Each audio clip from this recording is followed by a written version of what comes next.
yogamavapsyasi. Someone like to recite the word?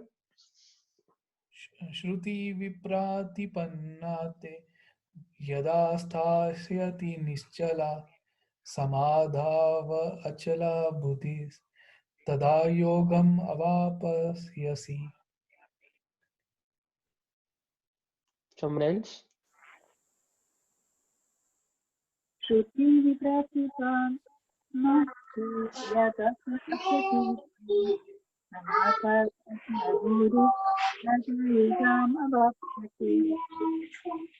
Very good. I will read translation. Synonyms. Shruti, of Vedic revelation. Vipratipanna, without being influenced by the fruitive results. Te, your. Yada, when. Sthasyati, remains. Nishtala, unmoved. Samadhau, in the transcendental consciousness or Krishna consciousness. Achala, unflinching. Buddhi, intelligence. Tada, at that time. Yogam, self-realization. Avyapsyasi, you will achieve. Translation.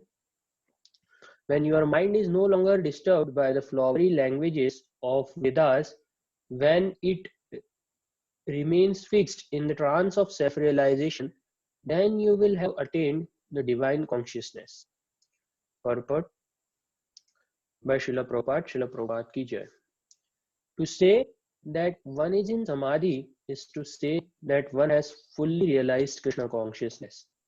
That is, one in full samadhi has realized Brahman, Paramatma and Bhagavan. The highest perfection of self-realization is to understand that one is eternally the servitor of Krishna, and that one's only business is to discharge one's duty in Krishna consciousness. A Krishna conscious person or unflinching devotee of the Lord should not be disturbed by the flowery language of the Vedas, nor be engaged in fruitive activities for promotion to the heavenly kingdom. In Krishna consciousness, one comes directly into communion with Krishna, and thus all directions from Krishna may be understood in the transcendental state. One is sure to achieve results by such activities and attain conclusive knowledge. One has only to carry out the orders of Krishna or his representatives, the spiritual master. Haribol. Next verse, 2.54. Arjuna Vacha Sthitapragyasya ka bhasha Samadhisthasya keshava Sthitadi kim prabhasheta Kimasita vrajeta kim. Someone like to recite? Arjun उवाच स्थिता प्रजनस्य कामसा समाधिस्थस्य केशव स्थितादि किं प्रभासेता किम असीता व्रजेता किम. Someone else?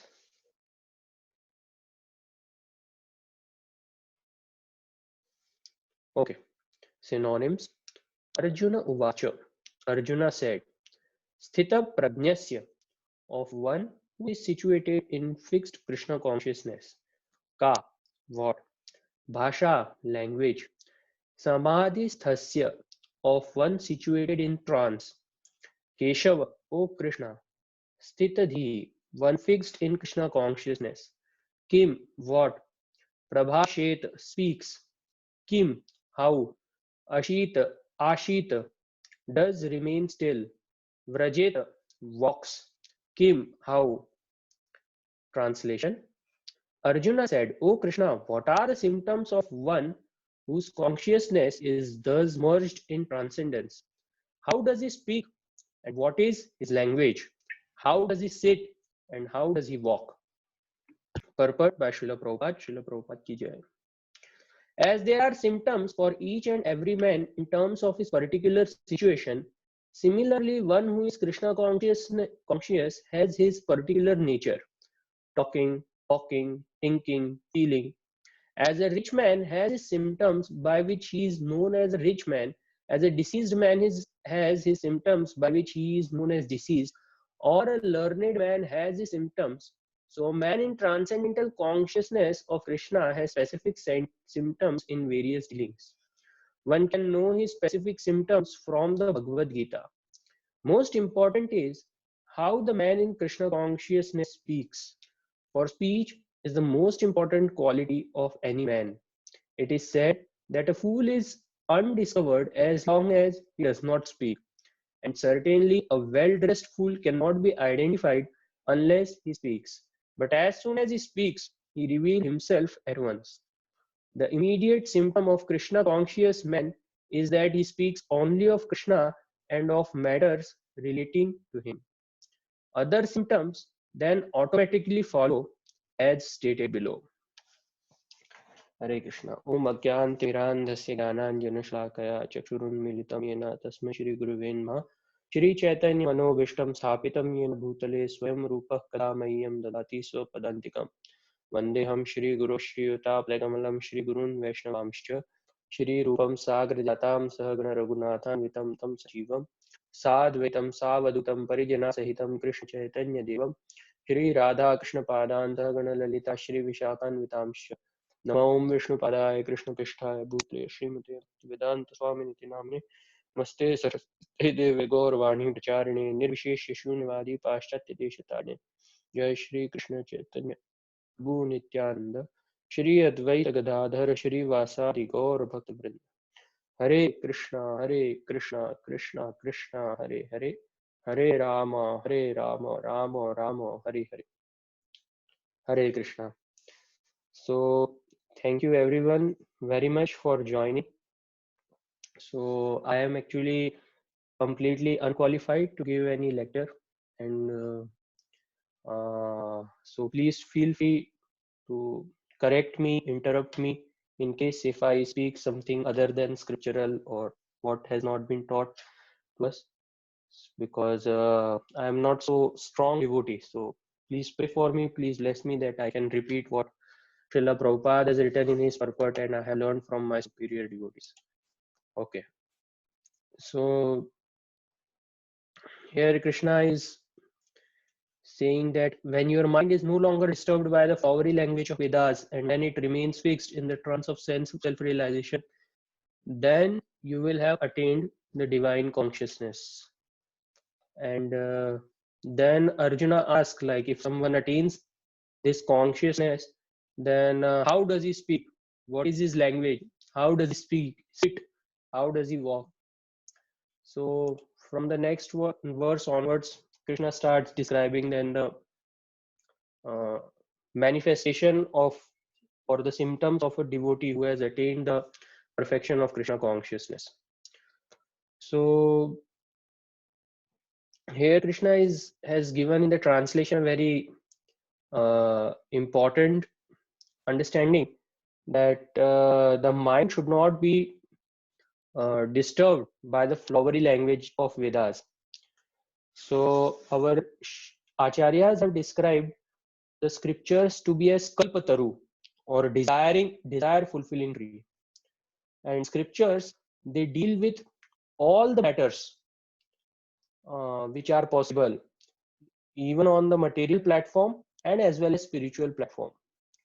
Since a living entity comes to this material world only to enjoy separately from Krishna, so Krishna through Vedas has kept all the how to say facilities or all the ways by which the living entity can enjoy in this world and eventually come to a realization that one cannot enjoy being separate from Krishna, and one's only eternal enjoyment to the fullest extent is possible by being in Krishna consciousness and by serving senses of the Rishikesh. So in scriptures, there is a vivid description of four aspects basically. Dharma, when one performs dharma, then dharma artha, he gets money or wealth. And when one gets money, he can have the facility of calm. So a vivid description of various pleasures at the body, at the mental, at the intelligence level, at the level of false ego. All pleasures are described in scriptures.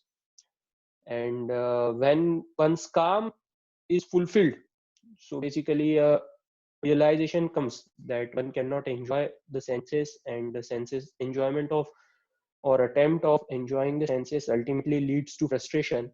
When a living entity develops this understanding, then the moksha or liberation, that path also is told in our scriptures, specifically the four Vedas. They have all these things.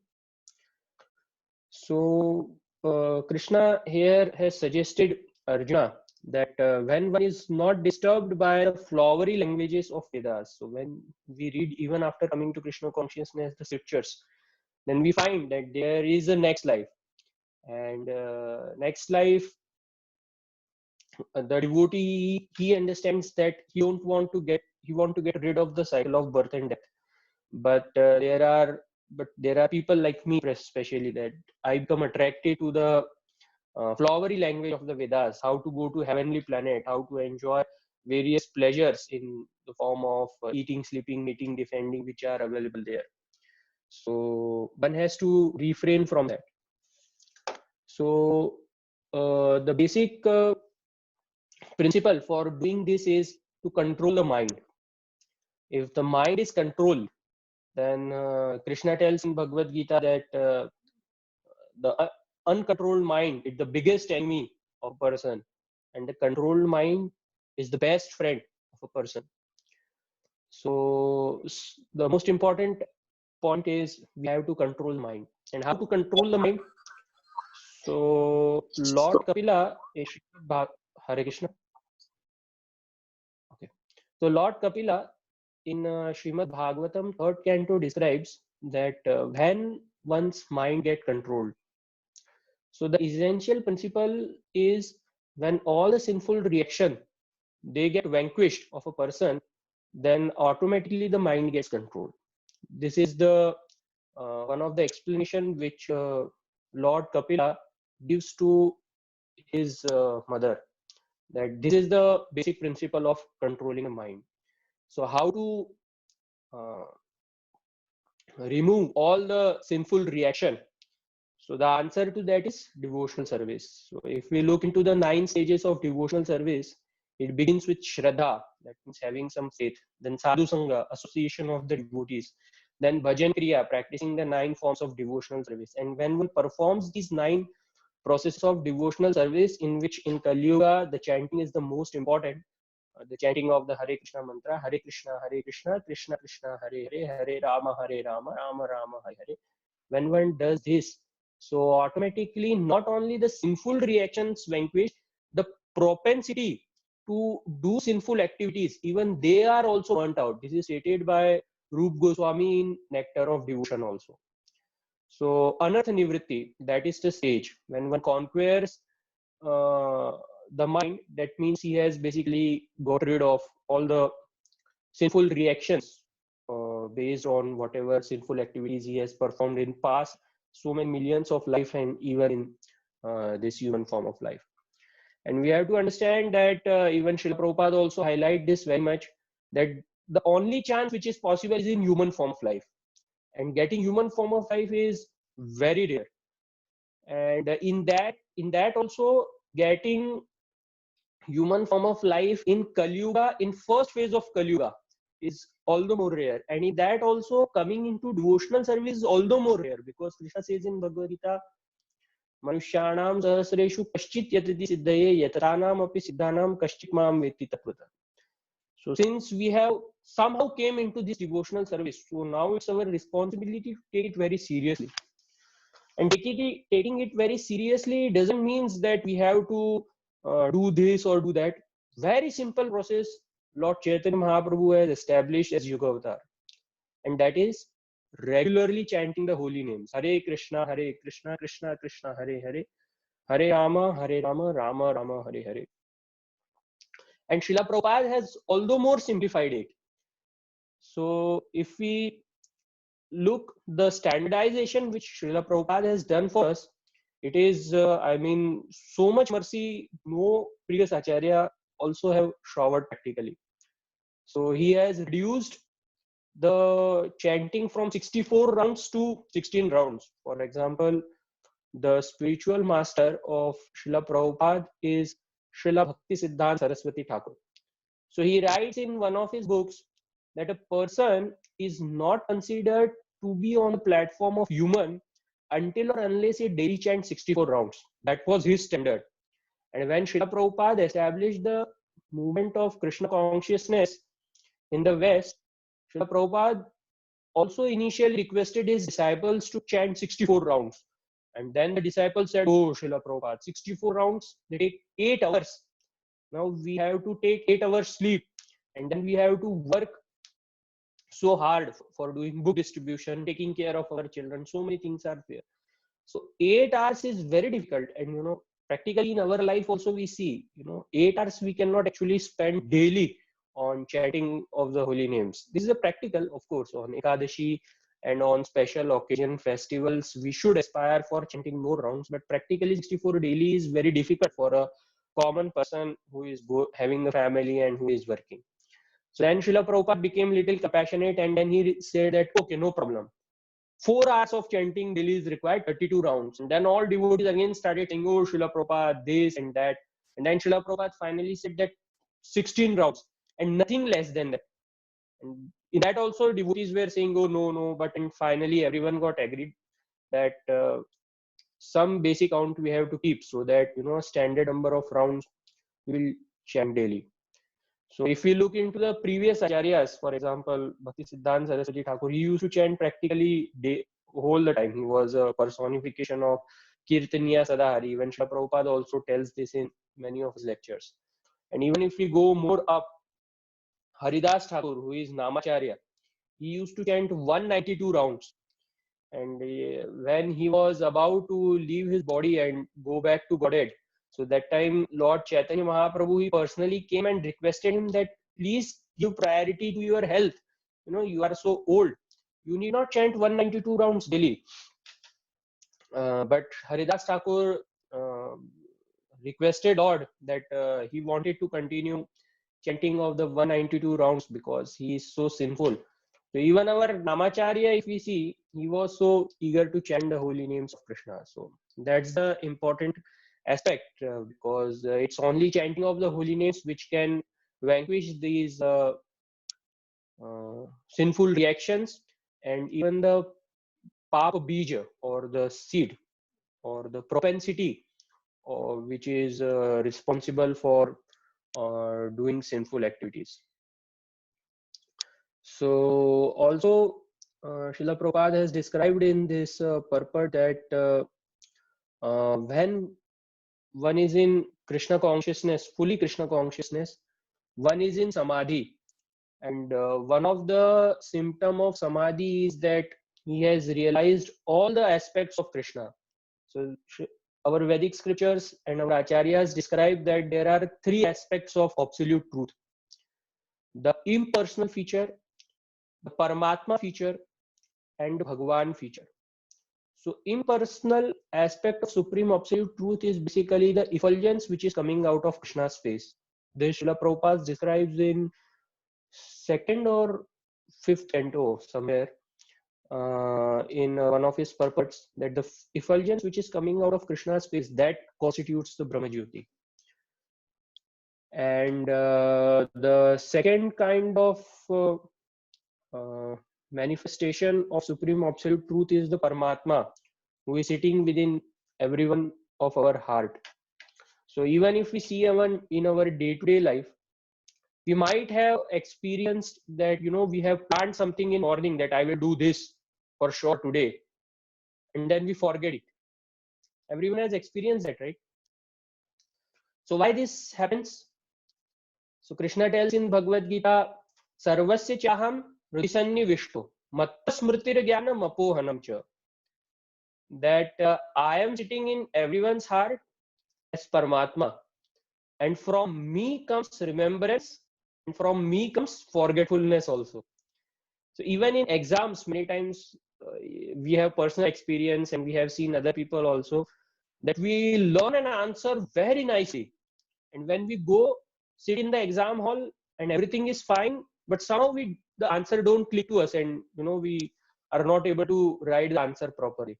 Or sometimes it happens that ages ago, some 6 months back, we would have read some paragraph, and somehow some question comes and immediately it gets clicked that, this should be the answer, and we write and we get full marks also.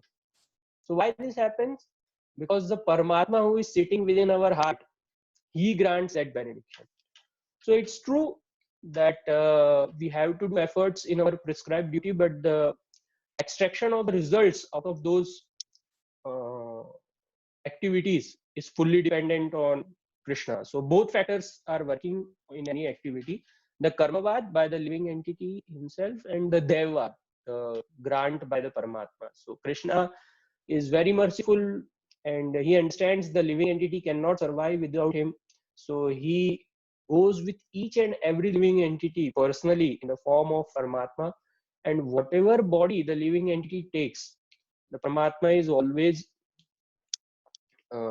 with him. That's what is the mercy of Krishna. And then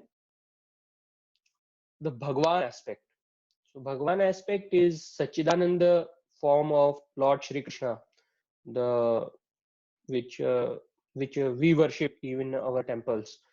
So in that, not only Krishna but his associates also are there. For example, Srimati Radharani or Lakshmi Devi or Lalita Vishakha, who are the eternal servit consorts of Srimati Radharani, and so many devotees are there. Like for Narsingh Dev, we have Prahlad Maharaj and Lord Chaitanya Mahaprabhu. So Bhagwan aspect involves Krishna and all the details and the paraphernalia of Krishna to the fullest extent. And yes, so when one is in fully Krishna consciousness, he easily understands all the three aspects of Krishna. And what is this realization? The realization is that one understands that the only thing which a jiva has to do, or a living entity has to do, is to serve Krishna, to engage in his devotional service. Bhakti Vinod Thakur, in one of his book on what is it, Nama Chintamani, he describes that there are only three absolute things in this material world, or in this world practically. All other things are relative. And what are these absolute things? First is the jiva. Second is the super soul, or the Paramatma, Atma, Paramatma, and a devotional service which is executed by a Atma to a Paramatma. These are the only three absolute things which will be existing eternally in this manifestation. Otherwise, all other things are temporary, relative, like that he describes. So when one realizes this, so knowing this, understanding this is very easy, but realizing it is, it takes a lot. In this regard, Srila Prabhupada gives a very good example of a pregnant woman, that we may understand that at the time of delivery, the pregnant woman is facing a lot of pain to give birth to the child. But how much pain, that only that woman can tell, right? So similarly, knowing about Krishna consciousness, so that's very easy. We just read scriptures, we just hear lectures, but realizing it, it takes lots and lots of practice, and most importantly, the mercy of Krishna. And how we get the mercy of Krishna? So various ways are there for that, and one of the ways is serving devotees or serving Vaishnavas who are serving Krishna faithfully by whatever our capacity is. For example, if we see Dankeli Mataji, anyone comes to temple, she always feed them prasad to the fullest extent. Even I have stayed in the temple and I have seen many times prasad gets over, but she always serve others to the fullest extent. So this is the best way to attain the mercy of Krishna. And of course, we have to serve our spiritual master. For example, Srila Prabhupada also explains here that one has to carry out the orders of Krishna or his representatives, the spiritual master. Serving the devotee is very important. And offending the devotee, on if we go into the negative side, offending the devotees, criticizing them, so this actually takes one away from getting the mercy of Krishna. And what is the first step which happens when one offends some devotee or criticizes some devotee, the most important thing happens is, or the most dangerous thing which happens is, material desires start coming into our heart. They start popping up. And the force of the material desires in this material world is so strong that eventually again one falls into the trap of Maya and suffers the cycle of birth and death. So this is very important. So coming to the next verse, here Arjuna is asking, like, what are the symptoms of one whose consciousness is thus merged in transcendence? How does he speak? What is his language? How does he sit? How does he walk? So these will be coming into the eventual verses. But the answer which Krishna begins from the verse 2.55 is that uh, one has controlled his mind. So controlling in mind doesn't mean that we don't have to do anything or everything will happen as per exactly our will. It means that our mind is always engaged in Krishna's service. So that's what is the meaning of controlling the mind. Spiritualizing all the activities.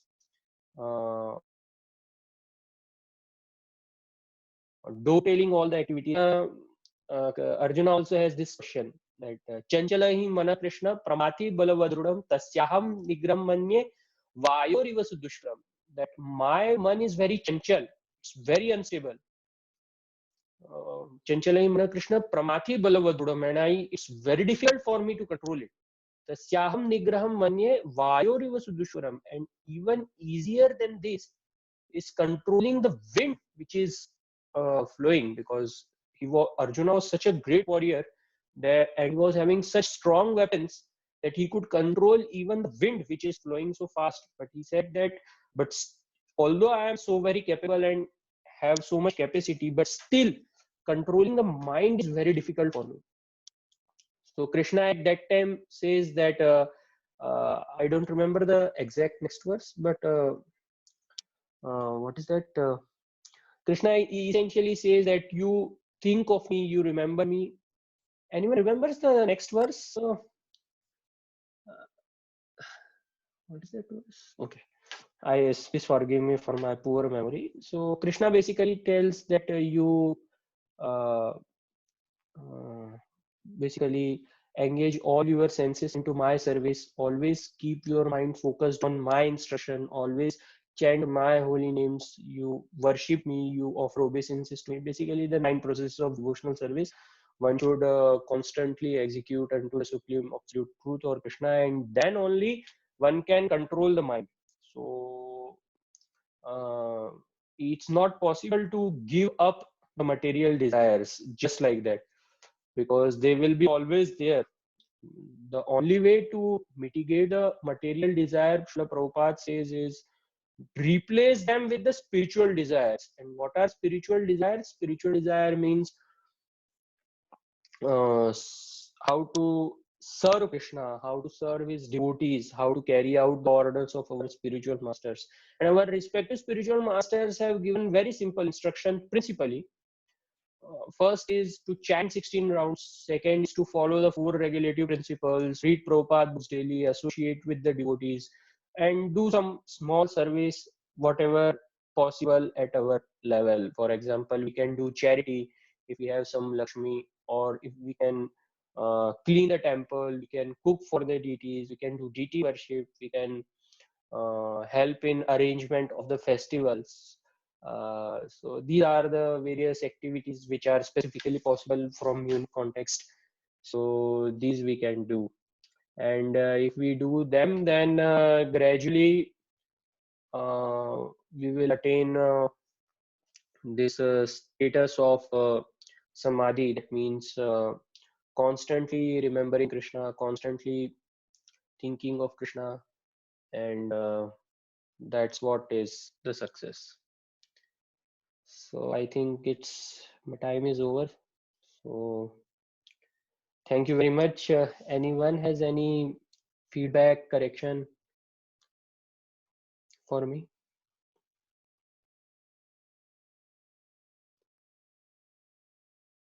Anyone has some question?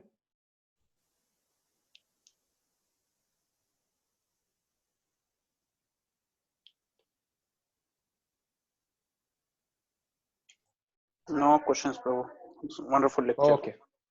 Okay. Hare Krishna. Thank you, Prabhuji. So we will end here. Srila Prabhupada ki jai. Hare Krishna. Granthra Srimad Bhagavad Gita ki jai. Hari Bol. Hari Bol. Very good.